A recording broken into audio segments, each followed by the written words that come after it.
Hi, everybody, and welcome to another episode of Ready Speaker. I am your host, Roland Urucci, and we're doing a film review again today. I know I do other topics, or I have done, but I've been going on a film review thing because well, there have been a lot of films. So I'm reviewing a DC movie right now, Shazam! Fury of the Gods. It is a 2023 movie, I believe. PG-13, 2 hours, 10 minutes. Directed by David F. Sandberg. Writers are Henry Gayden, Chris Morgan, Bill Parker. Stars Zachary Levi, or Levy. I don't know, I guess however you want to pronounce. Depends, I guess, where you grew up. For me, it'll be Levi. But somebody else might pronounce it as Levy. Asher Angel, Jack Dylan Grazer. So it's a superhero film. It is a DC film, which people tend to not like. Has a lot of people in it. I think, let's see who else we got in this here. We have Lucy Liu, Helen Mirren, Djimon Hounsou, Ian Chen. We have a lot of people in this thing, actually. So I don't know if you know the Shazam comic book. I was actually never a fan of Shazam comic book. It's a boy, I think Billy Batson, I think that's who it is, who discovers the power of Shazam, and he yells out Shazam, and then he transforms into a Superman type thing. I don't know who was first, quite honestly. In this film, Shazam has a family of Shazam people, and they're also one kid is, I think, handicapped. And then there's other people. They're all sort of in a foster home, and that's probably true to the canon of Shazam, where they eventually were at some point. It kind of reads like a comic book story. Does the movie hold up? I will say this: no, it doesn't. I mean, this is the problem I have with all DC films, is that DC, for me at least, historically is a universe where all the villains are very localized.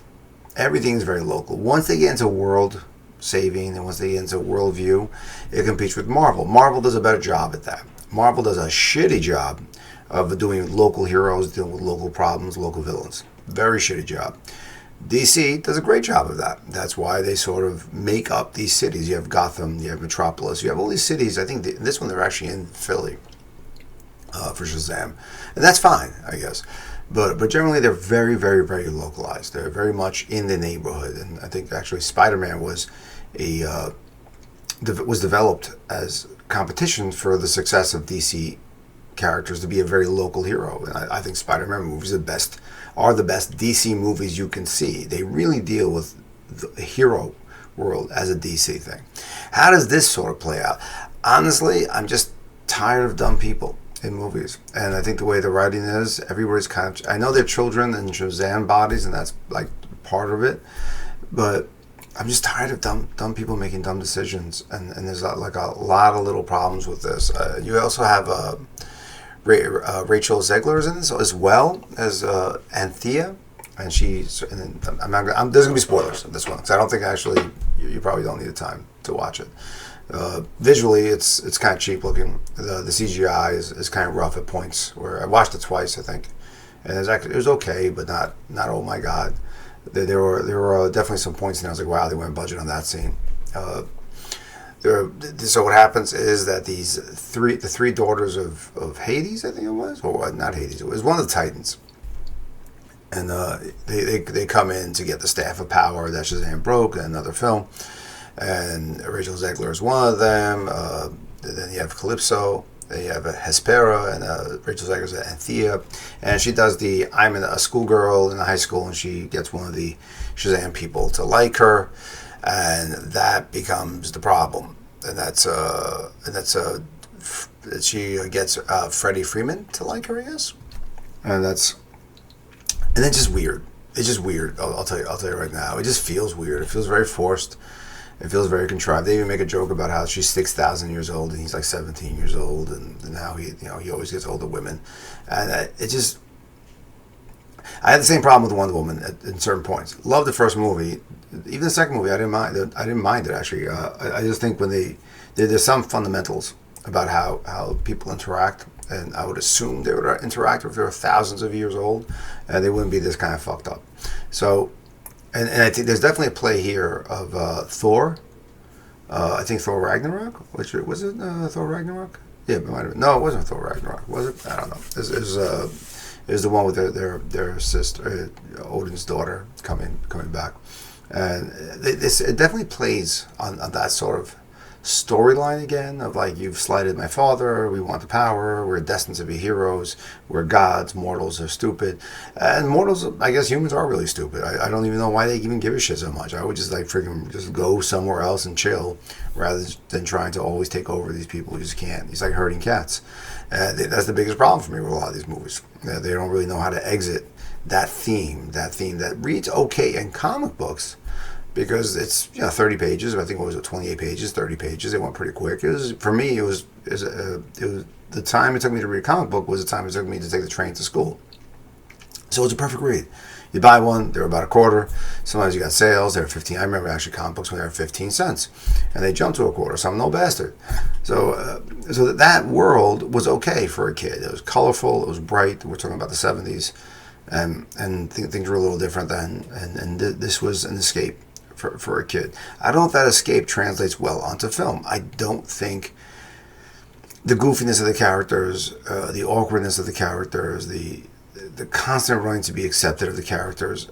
There's a lot of shots in this I really don't want. So there's some gratuitous like costume shots with some of the girls and the women in it that I don't think need to be there. I think they're just trying to sex it up a little bit. They have all these guys in these tight outfits, and some of the girls, I think they probably went a little bit over the top for that. I think they could have slowed it down. I think Rachel Zegler said that she needed this job because West Side Story hadn't come out yet, and this is a pretty good job actually to get to work with all these people. I think that's kind of great. Some of them, like we're working with Helen Mirren, would be amazing. So I think she's one of my favorite actresses out there.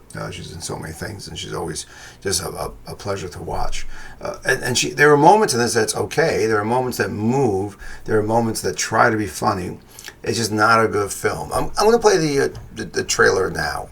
Okay, so we're going to play a trailer, and I'll watch with you. Okay, so boom.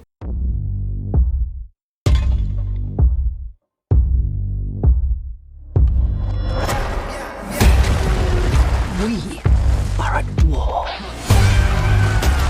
We will annihilate everything. Champions of this realm can do nothing to stop us. You are very menacing. I just want you to know that.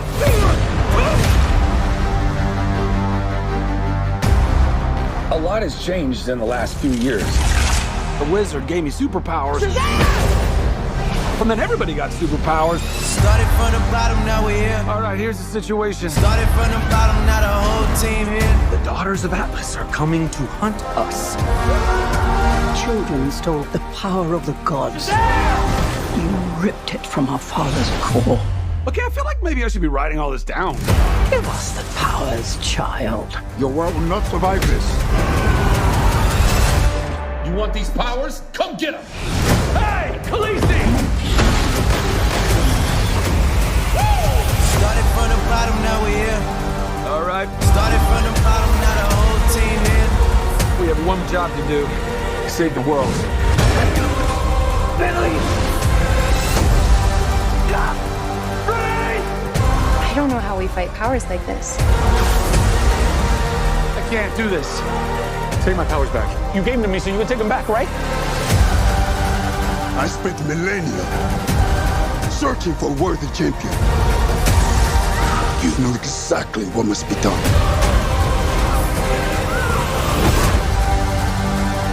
Billy, what are you doing? I have to do this. We end this now. Yeah, we do. Started from the bottom, now we're here. Started from the bottom, now the whole team here.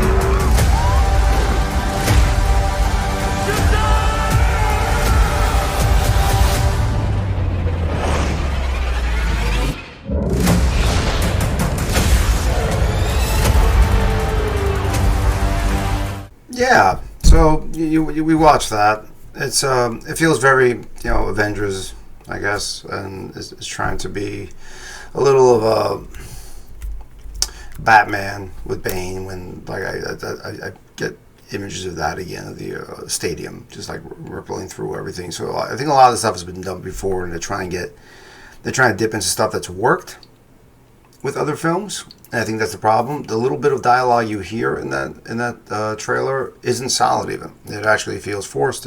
Maybe the audio quality is not that great. I don't know. Maybe it's just the wrong words. Sometimes the wrong words read 100 times are just wrong 100 times. It just doesn't fit the moment. Doesn't fit something. There's a lot of things here. I don't want to get too in detail with it, but like I said, it's the pacing. It's the investment in the CGI. I think probably we're investing too heavily into that. I think making it too jokey at points. I know Deadpool was like a big thing, and that changed all superhero movies at that point of how they deliver, and everyone's trying to mimic that sort of tempo. But Ryan Reynolds has his own thing. He's just him, and it just works well for him. He's Deadpool and everything. You can watch Free Guy. He's pretty much Deadpool and Free Guy. So it doesn't matter. It's just him. I think people are just forcing a storyline, and like I said, I think this film really suffers from the fact that they're pulling from other hero films and trying to build something, maybe a franchise or something like that. I just don't see it. It's like it's a bad like young adult story and mashup with superhero films. I guess those are probably young adult stories too. Not really worth the watch. I'll tell you. Now, more interesting things. This is my other Albanian hat, which I wear. This is actually the north of Albania. I think it's from the Shala region. And it's sort of just very tight around here, even though it looks kind of small. But this is how it's supposed to be worn. And it's just over the back of the crown of the head. And it has a little patch of the Albanian eagle on it. Now, why am I wearing these? Why not? I just have a lot of them. So I hope I get more. So get some Albanian hats. It's actually more enjoyable. I think it's a better investment than this movie. It costs about the same, I guess, if you're gonna rent it. And definitely don't buy it. Don't buy this movie. Don't. I would show more, but I don't think you need to see it. So all right. So I feel like I'm leaving you with like a downer. I'm sorry. I really am sorry. It just doesn't work for me sometimes. Not all superhero films work. Actually, most I think don't work, and they get childish, and everybody gets so stupid.